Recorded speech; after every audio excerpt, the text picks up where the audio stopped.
저희가 어제의 말씀을 통해서는 온 우주를 경영하시는 하나님께서, 세계를 경영하시는 하나님께서 어떤 사람들은 선한 목적을 가지고 사용하시고, 또 어떤 사람들은, 나라들은 좀 악역으로 사용하시는 내용을 말씀드렸습니다. 그래서 바벨론과 아시리아 같은 경우에는 하나님께서 사랑하는 딸이다 말씀하신 북이스라엘과 남유다를 치는 역할을 맡기셨지만, 결국에 아시리아와 바벨론은 이 땅 가운데서 멸망시키셨다, 쓸어버리셨다, 멸망의 빗자루로 청소하셨다 하는 말씀을 드렸습니다. 그래서 어제 말씀의 핵심은 하나님의 세계 경영 가운데 저희를 사용하실 때 우리를 좋은 뜻으로, 좋은 목적으로 사용하여 주옵소서. 나와 내 가족과 우리 백향목교회를 좋은 목적 가운데 사용하여 주옵소서. 이렇게 기도하자고 말씀을 드렸고요. 그래서 기도 많이 하셨죠. 네, 그리고 하나님께서 저희가 잘 모르는 상황에서도 악역으로 사용하는 일 없도록 인도하여 주시옵소서. 쓰시고 버림받는 그런 대상이 되지 않도록 인도하여 달라고 저희가 어제 함께 기도했습니다. 근데 오늘은 또 새로운 대상이 등장을 합니다. 바로 애굽과 같은 사람인데요. 이 성경에서 애굽은 하나님이 세상이라 말씀하시고 싫어하시는 그런 존재입니다. 하나님이 애굽을 싫어하셨습니다. 그래서 아브라함한테도 애굽으로 나가지 마라, 세상을 상징하는 것인데 애굽으로 가지 말라라고 명령을 하셨고, 다른 모든 상황 가운데서 이스라엘이 하나님이 아니라 애굽을 의지하려고 했을 때 하나님께서 그런 믿음이 없는 태도를 비난하셨습니다. 애굽은 세상의 상징이에요. 세상의 힘, 세상의 명예, 세상의 권세, 내가 사용할 수 있는 모든 인간적인 힘, 이것을 나타내는 것이 바로 애굽이었습니다.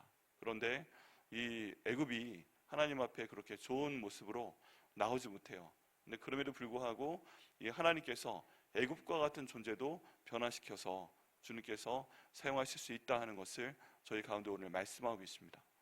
우리가 한번 돌아봐야 됩니다. 나는 아시리아 같은 존재가 아닌가? 내가 악역으로 쓰임받고 버림받는 존재가 아닌가? 내가 바빌론처럼 쓰임받고 버림받는 그런 존재가 아닌가? 그것이 아니라면 나는 혹시 애굽과 같은 존재가 아닌가? 나는 내 모든 삶이, 내 모든 생각이, 내 모든 말이, 내 모든 행동이 하나님 보시기에 별로 좋지 않은데, 난 사실 알고 보면 세상적인 생각을 하고, 세상적인 말을 하고, 세상적인 해결책을 갖고, 세상적인 행동을 하고, 하나님 없이 모든 것을 주관하고 하나님 없이 모든 것들을 진행해 나가는 그런 사람인데, 혹시 하나님께서 그때 나를 치신 이유가 나를 버주시게 함이 아닌가? 근데 내가 간절히 부르짖었더니 하나님께서 그런 나도 고쳐가지고 이제 쓰고 계신 것 아닌가? 제가 그런 생각을 한번 해볼 수가 있습니다. 어느 단계인지가 문제인데요, 내가 여전히 세상을 바라는 그런 사람으로서 하나님이 지켜보고 계신 가운데 있는가? 아니면 내가 하나님께서 이제 내가 세상 가운데 나갈 때 하나님께서 치세요. 여러분, 하나님께서 치시는 하나님이십니다. 잘못하면 벌 주시고 잘못하면 치십니다. 근데 내가 그렇게 세상적으로 나갈 때 딴 사람들한테는 그런 내용 다 얘기 못하지만 내 마음 깊은 곳에서부터 하나님 의지하지 않았기 때문에 나를 치시는 그런 순간 가운데 있지 않은가? 가끔 그런 생각이 들 때가 있습니다. 지금 나를 치시나? 나 애국 같은 사람인가? 내 그 잘못한 거 하나님께서 아시고 이렇게 빨리 말씀하시나? 라고 생각을 하는 순간이 있어요. 그런 생각이 드는 순간이 있어요. 또 그 다음은 하나님께서 그 예전에, 지금은 아니에요, 지나간 거예요. 내가 애굽처럼 생각하고 말하고 살 때 하나님께서 한번 치셨는데, 이제 하나님께서 나를 다시 한번, 내가 하나님 잘못했어요, 하나님 제가 다시는 벌 받지 않도록 제가 하나님께 돌아와 회개해요, 용서해 주세요, 이제 저를 좀 살려주세요 하고 기도하니까 이제 하나님이 나와 내 가족을 이렇게 살려주고 계시는가? 이제 그런 순간도 있을 수가 있습니다. 어느 순간이 있는지는 모르겠는데, 만약에 내가 애국과 같은 사람이라면 이 셋 중에 하나에 저희가 속해 있어요. 오늘 그 내용에 대한 말씀을 여기서 보도록 하겠습니다. 여기 18절 말씀 처음에 보면, 그날에 애굽 땅에 가나안 방언을 말하며 만군의 여호와를 가리켜 맹세하는 5 성읍이 있을 것이며 그 중 하나를 멸망의 성읍이라 칭하리라. 여기 보면 그날이 이제 하나님께서 다스리시는 날이죠.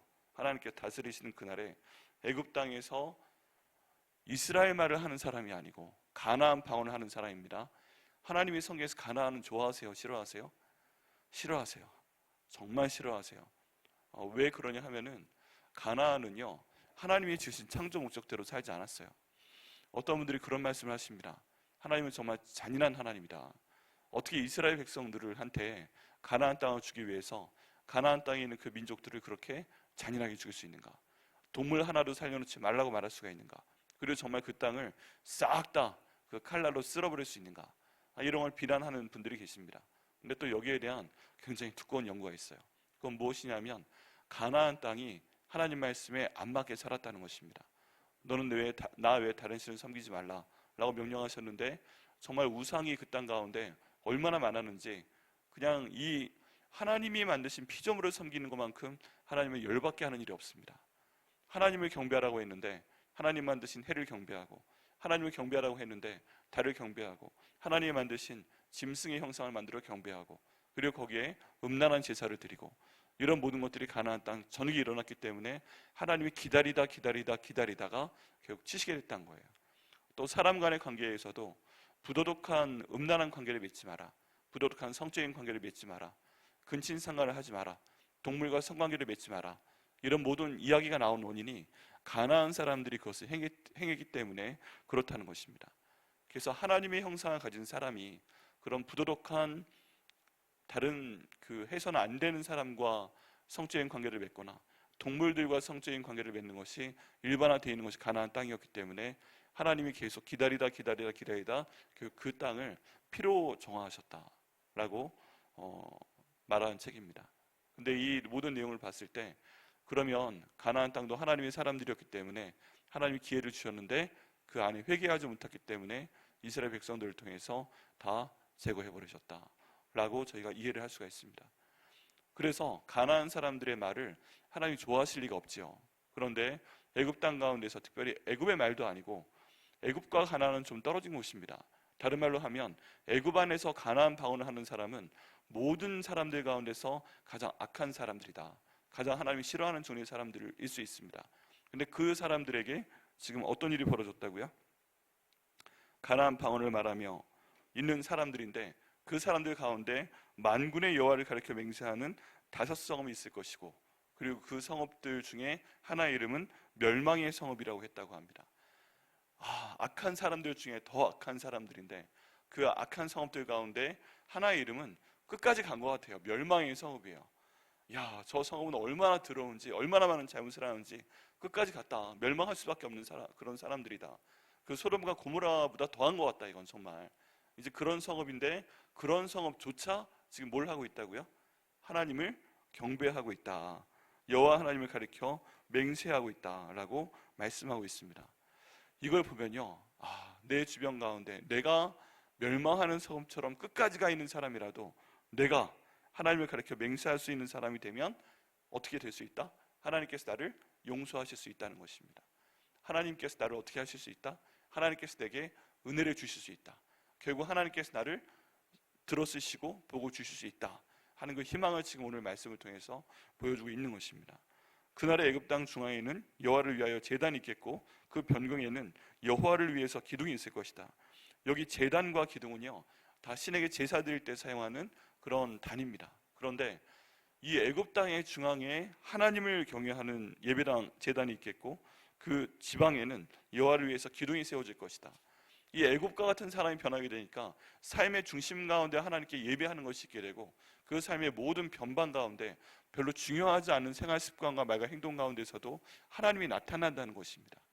여러분, 우리 삶의 중앙에 이런 하나님을 경배하는 제단이 있기를 예수님의 이름으로 축원합니다.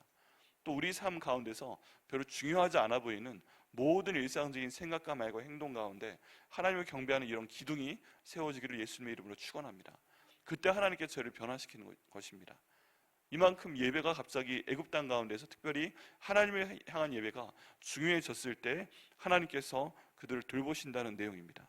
20절 말씀에 이것이 애굽 땅에서 만군의 여호와를 위하여 징조와 증거가 되리니 이는 그들이 압박하는 자로를 말미암아 여호와께 부르짖겠고 여호와께서는 그들에게 한 구원자이자 보호자를 보내사 그들을 건지실 것이다. 이제요, 이 애굽이 변화되고 있다는 것입니다. 하나님 없게 살 때는 하나님께서 치시고 벌하시는 그런 존재였는데 그 애굽 땅 한가운데 하나님께 경배하는 제단이 있고 변방 가운데 여기저기 구석진 마을 가운데 하나님을 경배하는 기둥이 있고, 어떤 사람들이 와서 애굽을 막 괴롭게 하고 힘들게 할 때 애굽이 뭘 했다고요? 하나님께 그 사람들로 말미암아, 압박하는 자들로 말미암아 여호와께 부르짖어 기도한다고 되어 있습니다. 이 애굽과 같이 하나님께서 싫어하시고 치고 버리신 그런 나라까지도 이렇게 하나님을 경배하며 어려운 일들 때문에, 압박하는 자들 때문에 하나님께 부르짖을 때 하나님께서 한 구원자이자 보호자를 보내서 그들을 건지실 것이다 라고 지금 말씀하고 있다는 것입니다.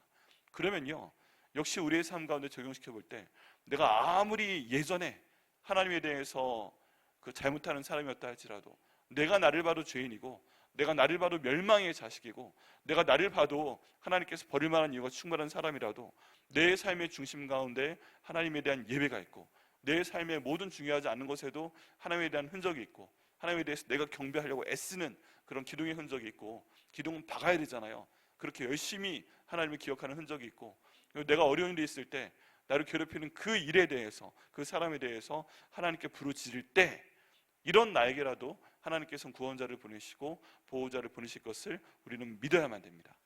왜냐하면 그게 오늘 본문에 있는 말씀이기 때문입니다. 애굽에 대해서 이런 역사를 하실 수 있는 하나님이면, 내가 과거에 딴 사람들한테는 어떤 말도 못하고 내 비밀을 드러내기 힘들죠. 그런데 그럼에도 불구하고 내가 하나님께 돌아와서 주께 부르짖으면 주께서 나를 붙들어 주시고 나를 구원할 한 구원자, 보호자를 보내실 것을 우리는 믿습니다. 이 말씀 붙들고 기도해야 됩니다. 저 같은 것이 기도 못해요. 저 같은 것이 내가 그럴 수가 없죠. 그럴 필요 없어요. 하나님 앞에 자존심 세우지 않아도 돼요. 다 아시는 하나님께서 내게 돌아와 네 어려움을 가지고 부르짖어 간구할 때 내가 구원자이자 보호자를 보내실 것이다 라고 오늘 말씀하시는 것을 믿습니다. 21절 말씀에 여호와께서 자기를 애굽에 알게 하시리니 그날에 애굽이 여호와를 알고 제물과 예물을 그에게 드리고 경배할 것이요 여호와께 서원하고 그대로 행하리라 라고 말씀하고 있습니다. 하나님께서요, 이 애굽이 이런 상황 가운데 하나님께 기도하고 부르짖고 돌아오려고 하니까 하나님이 그 다음 하시는 건 뭐예요? 여호와 하나님께서 내가 어떤 존재이다 하는 것을 애굽에게 알게 하신다라고 되어 있습니다. 여러분, 저희가 기도할 때 하나님이 주시는 가장 그 응답 가운데 가장 정말 감동적인 게, 가장 저희가 마음 벅차할 수밖에 없는 게 무엇이냐면, 하나님이 어떤 존재인지 저희에게 알려주신다는 것입니다. 여러분, 예수님 안 믿는 사람에게 예수님에 대해 얘기하면 예수님에 대해 뭐라고 할까요? 모른다고 그러죠. 하나님에 대해 뭐라고 할까요? 모른다고 그러죠. 그런데 하나님께서 우리에게 다가와서, 우리가 기도할 때 다가와서 말씀하실 때는 내가 너를 창조한 아버지다라고 말씀하시는 것을 믿습니다. 내가 너를 사랑하는 존재다라고 말씀하심을 믿습니다. 너희 모든 삶을 창조하고 주관하시는 주권자다라고 말씀하시는 것을 저희는 믿고 받아들여야만 됩니다. 알게 하시는 거예요. 내가 인정하지 않아도 내가 너를 사랑해. 네가 인정하지 않아도 내가 너를 만들었어. 네가 인정하지 않아도 내가 너를 주관하는 존재야. 네가 인정하지 않아도 네가 고난 가운데 있을 때 꺼내줄 사람은 나밖에 없어 라고 하나님께서 말씀하시면서 그 존재를 드러내실 때 우리는요, 그것을 정말 감격하며 인정을 해야 됩니다. 아멘하고 받아야 됩니다. 또 그 말씀하신 내용 가지고, 알게 하신 내용 가지고 기도해야 됩니다. 하나님께서 저를 창조하셨다면 창조의 목적을 이루어 주옵소서. 하나님께서 저를 주관하신 분이시라면 하나님 이 모든 고통 가운데서 선한 길로 주관하여 주옵소서. 하나님께서 저와 함께 하시는 분이시라면 이 모든 가운데서 평강을 허락하여 주옵소서.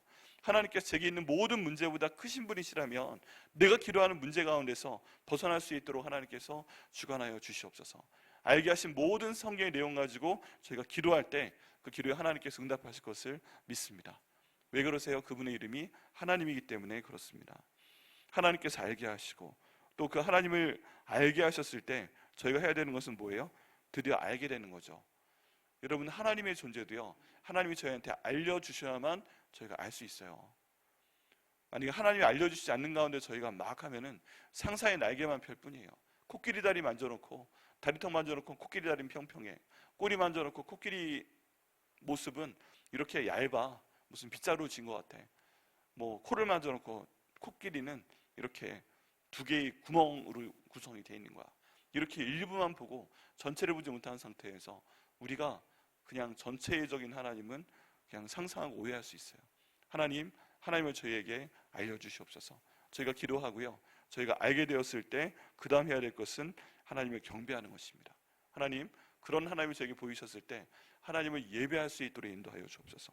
그리고 여호와께 서원하고 그대로 행할 수 있도록 인도하여 주시옵소서.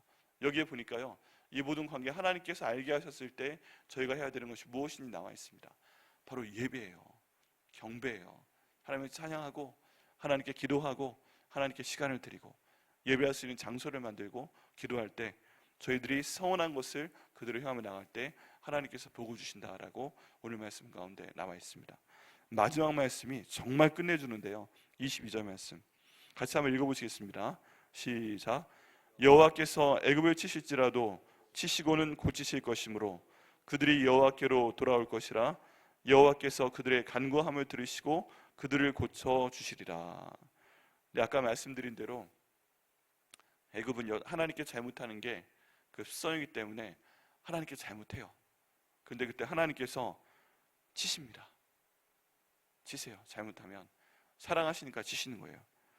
여호와께서 애굽을 치실지라도 치시고는 뭐 하신다고 되어 있어요? 고치신다. 그러면요, 하나님께서 내가 지금 잘못해서 치시는 중에 있으면 우리의 기도는 뭐가 돼야 될까요? 하나님 고쳐 주시옵소서. 치셨지만 고쳐 주시옵소서. 하나님이 치셨지만 고쳐 주시옵소서. 하나님께서 엉덩이 이 몽둥이로 치셨지만 영고 발라 주시옵소서. 저희가 너무 말을 안 들으니까 다리 하나 부러뜨리셨지만 하나님께서 그 뼈를 맞춰 주시옵소서. 하나님께서 너무 죄악된 것만 보고 다니니까 눈을 소경으로 만드셨지만 다시 볼 수 있도록 인도하여 주시옵소서. 하나님이 내가 죄악된 말만 하니까 내 혀를 벙어리가 되게 만드셨지만 믿음이 없는 말을 하니까 내가 말을 못하게 만드셨지만 하나님 아버지 고쳐 주시옵소서. 제가 누가복음 강의를 할 때 사가랴가 믿음이 없는 말을 했을 때 바로 치셔서 벙어리가 되게 하시는 걸 볼 수가 있습니다. 임신기간 10개월 동안 내내 사가랴가 말을 못하고 때가 되니까 하나님이 고쳐주시잖아요. 하나님, 내가 믿음이 없어 하나님께 벌받는 것이 있다면 주님 이제 치셨사오니 제가 알았사오니 고쳐주시옵소서. 저희가 기도해야 됩니다. 그리고 해야 될 건 뭐예요? 여호와께 돌아가는 것입니다. 하나님께 돌아갈 수 있도록 인도하여 주옵소서. 제가 어떤 상황 가운데 있건 제가 하나님께 돌아갑니다. 제가 하나님께 다시 예배합니다. 다시 하나님을 찬양합니다. 다시 하나님께 기도합니다. 다시 하나님의 말씀에 순종합니다. 다시 하나님께서 제게 주신 모든 일들에 대해서 주님께 올려드립니다 라고 간구하게 하여 주옵소서. 그때 하나님의 말씀 뭐예요? 여호와께서 그들의 간구함을 들으시고 그들을 고쳐 주실 것이다 라고 되어 있습니다. 저희가 대충 이제 이렇게 됐을 때 됐네? 이 정도는 많이 나아졌어. 말하지 않아도 하나님께서 고쳐주신다는 그런 말씀은 없어요. 이런 상황 가운데 하나님이 알게 하셨을 때 하나님에 대해 알게 되고 그리고 하나님 예배하게 되고 그 다음 하나님 이제 저를 고쳐주시옵소서 라고 하나님께 돌아와서 간구할 때, 하나님께 기도드릴 때 하나님께서 애굽을 고쳐주셨다고 말씀하고 있습니다. 저희도요, 어떤 어려운 상황 가운데 있을 때, 그리고 지금 우리가 하나님께서 잘못해서 치시는 그런 징계함 가운데 고통당하고 있을 때 저희가 해야 될 것은 하나님께 간구하는 것인 줄 믿습니다. 하나님, 제가 이렇게 간구합니다. 하나님, 이렇게 해서 제가 맞은 그 장소 하나님께서 고쳐 주시옵소서. 그리고 완전히 주님께 돌아와서 주님께 복을 받는 저와 저희 가정과 백향목교회가 될 수 있도록 인도하여 주시옵소서. 여러분, 성경 가운데 있는 정말 중요한 진리 가운데 하나는 버린 자식은요, 하나님이 내버려 둡니다.